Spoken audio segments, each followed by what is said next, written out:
Narcan saves lives. Narcan has saved my own life.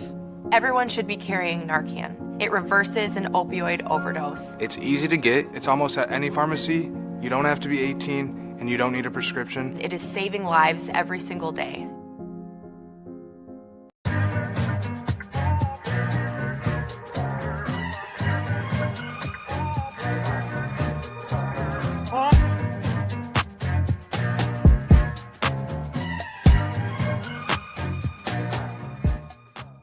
The Financially Fit Podcast. I am your host, Andre Creighton. As always, I'm excited to be here with you all tonight. It's been really fun to shift from talking about personal finances to really getting in and diving into the things that business owners need. And, this is near and dear to me as a founder myself, CFO. I get to work with a lot of founders and owners of businesses all the time, and I get to see a lot of different things. I get to see the good, the bad, the ugly, and everything in between, right? So, really this podcast is meant to help drive your business forward. So, if you missed the first, 2 episodes, I encourage you to go back and review those. We talked about the business fitness test in episode 1, and then we talked about bootstrapping like a pro, right? Both of those are integral to potentially your strategy of starting a business or continuing on with your business. But without further ado, today we're talking about business credit and banking one-on-one. So today is all about the backbone of your business finances, your banking and your credit. Done right, this is what keeps your business healthy and organized and ready for funding opportunities. So this is going to be a fun one.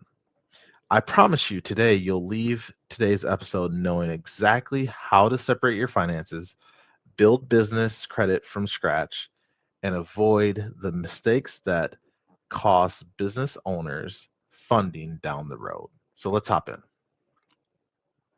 So why does this matter? You might be asking yourself. This is an important topic because I feel like a lot of people don't necessarily understand banking or how to get an SBA loan. A lot of founders and owners try to go to the bank right away, right, and realize that the bank is looking for a couple of years of operations. They're looking to see like how close are you to profitability. Ultimately they want to see, if I give you a loan, can you pay me back, right? If I give you a business line of credit, are you able to satisfy the obligations that you have, right? And oftentimes a lot of founders or owners are in a position where they can do so, but their financials don't necessarily tell that story. So today we're going to talk about separating finances and how that equals the protection and professionalism that you need in order to be able to move your business forward. So the first thing is legal limits. We need to think about the legal. So this limits your personal liability, right? So I think everyone is constantly wondering, how do I structure my business in a way that if we fail and we can't support our obligations, that they're not going to come after my personal assets, right? I know that's certainly something that I was concerned about starting my first or founding my first company, right? That has humbly and fortunately been pretty successful, right? So we have been on the other end of that, right? We've been running for almost 5 years strong, but there has definitely been many near deaths during our time there. And, those times can be unsettling. So we want to set up a structure in a way that we can limit that personal liability. We want, as far as our financials go, we want to keep accounting clean for taxes, audits, and funding. So this is so important. And a lot of founders don't have the technical expertise to really understand, like, how do I create good sound financials? How do I use those sound financials to drive growth, right?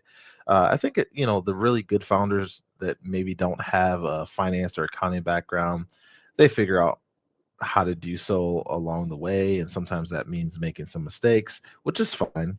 Some will outsource to another like a firm to handle that and be able to really not necessarily worry about it, but be able to get the insights that they need to be able to grow the business. Others will hire internally.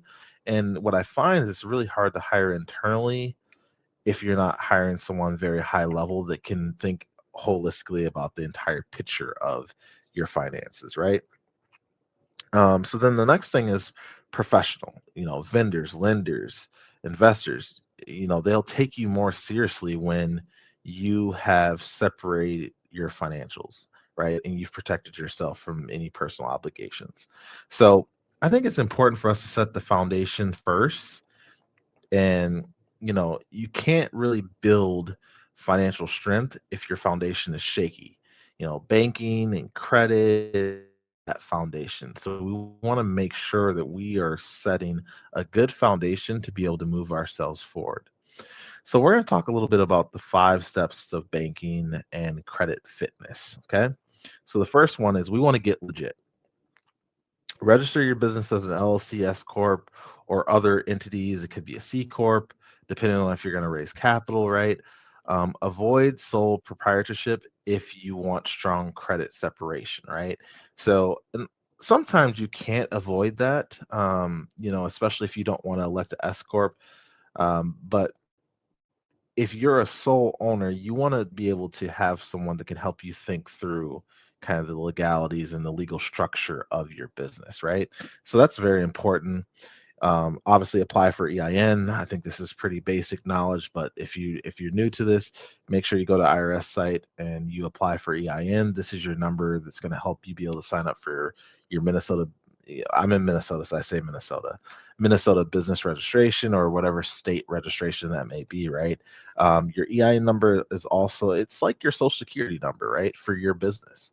So you want to make sure that you have that set right away. Make sure your business name, address, and phone match across all platforms. So you want to make sure that there's no inconsistency. So when someone goes and looks you up online, it should all match.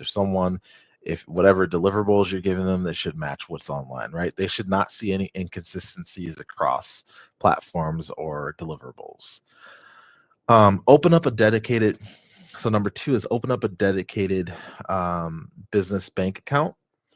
And the reason why this is so important, I see so many founders not do this or owners not do this, is you want to keep your personal and your business separate. It protects you from a liability standpoint and it simplifies your taxes. So what you should be looking for is, a low or no monthly fees. You should be looking for online plus mobile banking tools. So ability to, submit a deposit through mobile or, ability to see your account and your activity via online. You should also be looking for integrations with accounting software. It could be QuickBooks, it could be Wave. I think QuickBooks is the one that everyone typically uses. That's probably the most popular, QuickBooks Online. Small business perks, you want to look for, some of those merchant services, cash deposit options. So really there are certain banks uh, that are really good at working with founders or owners, right?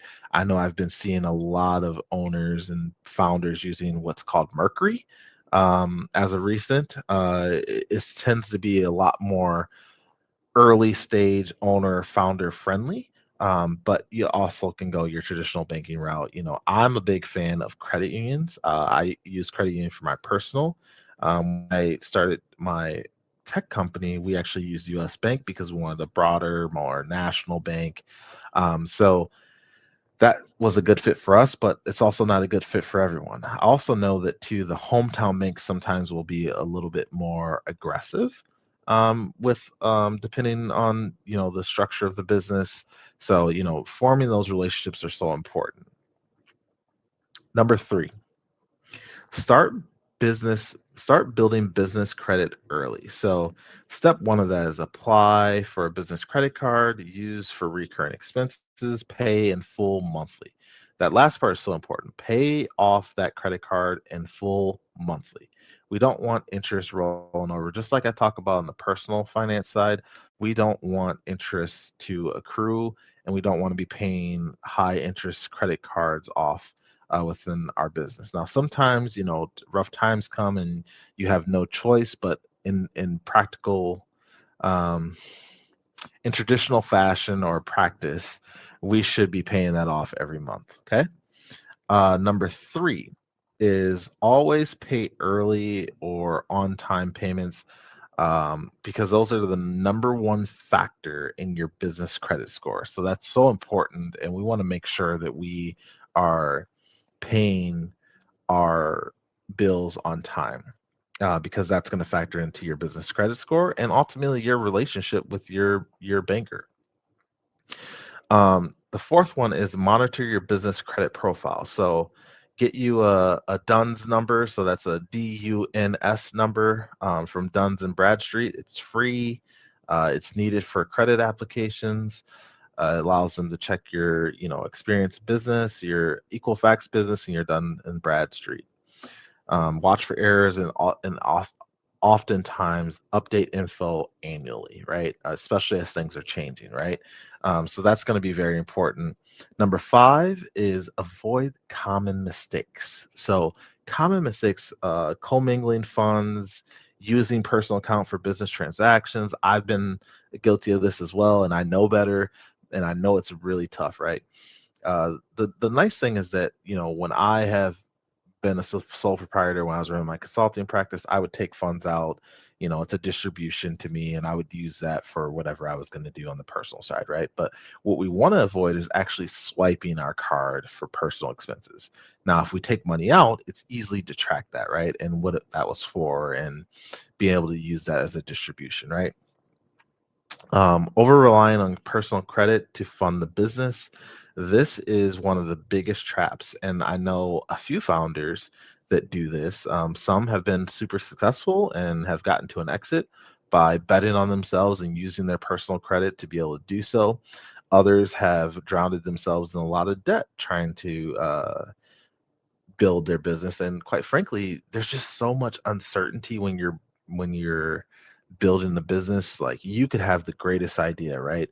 But your timing could be wrong. You could have the greatest business, but something changes in the economy, right? That's driving up, maybe interest rates are high, or maybe a new administration comes in and they make a bunch of different tax laws that they implement that are unfavorable to you, right?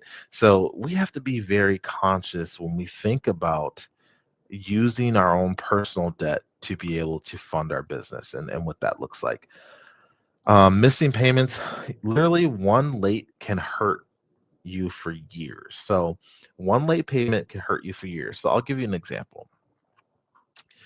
Up until 34, I'm 34 years old. So this actually happened last year.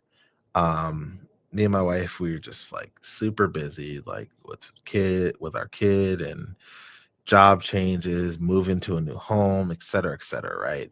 And I had never missed a payment ever in my life, right? I didn't get a notification from my bank that, like, because we got a new debit card or a new card, um, and changed we changed our account number around, and I didn't get an update from the bank that, like, we had not paid our car payment. So, a month goes by, 2 months go by, and I literally had, actually, I think it was only a month. I think it was 30 days. But anyways, the moral of the story is that we ended up missing a payment, right? Obviously, like, when we found out, we paid it right away, and it took me literally probably 8 to 9 months for my credit score to recover. It dropped like 50 points just off missing that one payment. So I just want to, emphasize how literally one missed payment can truly change your credit. Applying for credit before your business profile is complete can also result in denials. So, and I think the biggest thing there is, like, it's disheartening when you get a denial, right? So, psychologically, what that does to you and your motivation is so important. And the more that we can have a complete business profile, the better that our chances are of being approved. So, here's some things I want you to reflect on. Do you currently have a completely separate business banking account? If the answer is no, you should do so very soon. If the answer is yes, great, you're on the right track. And now it's just ensuring that you're only using that account for business expenses. Now, if you are, paying yourself, and maybe you're not a W-2 employee, or maybe you just need some quick cash and you take a distribution, let's do it the right way, right? Write a check out to yourself or take out cash, but make sure you denote in the account what the cash is taken out for. So when 6-9 months later, when it goes to tax time, you have an audit trail of what you use that money for, or what why that money was taken out of the account. The next thing I want to ask you is, have you taken the first step toward building business credit, or are you still running on personal credit? If you're still running on personal credit, I encourage you to start to take that leap of faith. Don't avoid it because you think you're going to get denied. Even if you do get denied, this is a great opportunity for you to understand the why. Why did I get denied? What can I do from there for next time so I have a better chance of not being denied, right? So we want to make sure that we're intentional about these things, and that we are not being avoidant, because all we're doing is kicking the can down the road. So here's your action step for this week. This week, open your dedicated business bank account. Apply for one business credit line, either a card or a vendor account that reports to the bureaus. And, if you don't need it, don't do it, right? But if you're at a place where you feel like you can leverage some debt and you can do it in a very intentional and smart way, I encourage you to do that this week, okay? My encouragement to you all is to think of banking and credit as your business financial skeleton, right? It's what supports everything else, right? So it's just so important. So that really concludes our episode for today. But our next episode next week it's going to be your first business budget. So really, we're going to talk about turning your goals into a realistic financial plan and everything else, right? And what we want to do, because it's what supports everything, right? So you want to make sure that we have a good, sound, solid budget. We're not going to talk about forecasting and reforecasting or rolling forecasts. We're going to talk about just your budget today, or on the next episode. Okay.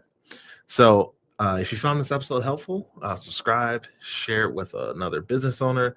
Let's build a financially fit business together. Let's build a community that we can support each other. I always found that when I was a founder that I got a lot of joy in meeting other founders and other owners, because that became my support system, right? Because a lot of times we're going through a lot of the same things, and a lot of knowledge can be passed around between the founder group and the ecosystem to be able to support each other to move our businesses and grow them, right? So I found that super helpful. So if you found this helpful, subscribe, share it with a friend.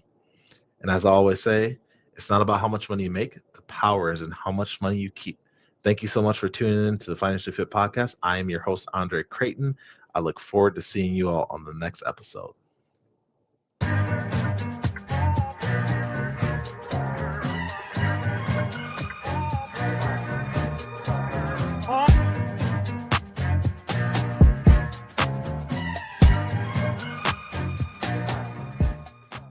You know Shaletta makes you laugh, but did you know Shaletta Brundage can also make you think and boost your business? Media personality, activist, and comedian Shaletta Brundage founded Shaletta Makes Me Laugh to celebrate and share the best of Black culture. It's a podcasting platform. You can download 10 weekly podcasts hosted by African-American subject experts at ShalettaMakesMeLaugh.com or wherever you find your favorite podcasts. ShalettaMakesMeLaugh.com is also a production house, creating broadcast-quality commercial content. And Shaletta and her team of storytellers create powerful promotional campaigns to get businesses the brand awareness they're looking for. Some of Minnesota's top businesses trust Shaletta, and you can too. Get out the word about your events and products and get in front of communities of color with ShalettaMakesMeLaugh.com. She's got the power to help your business. To keep my home running smooth, I count on Xfinity Internet. With 99.9% reliability, we're all online at once. No slowdowns. The Xfinity app lets me manage our Wi-Fi and keep things secure. Xfinity makes it easy.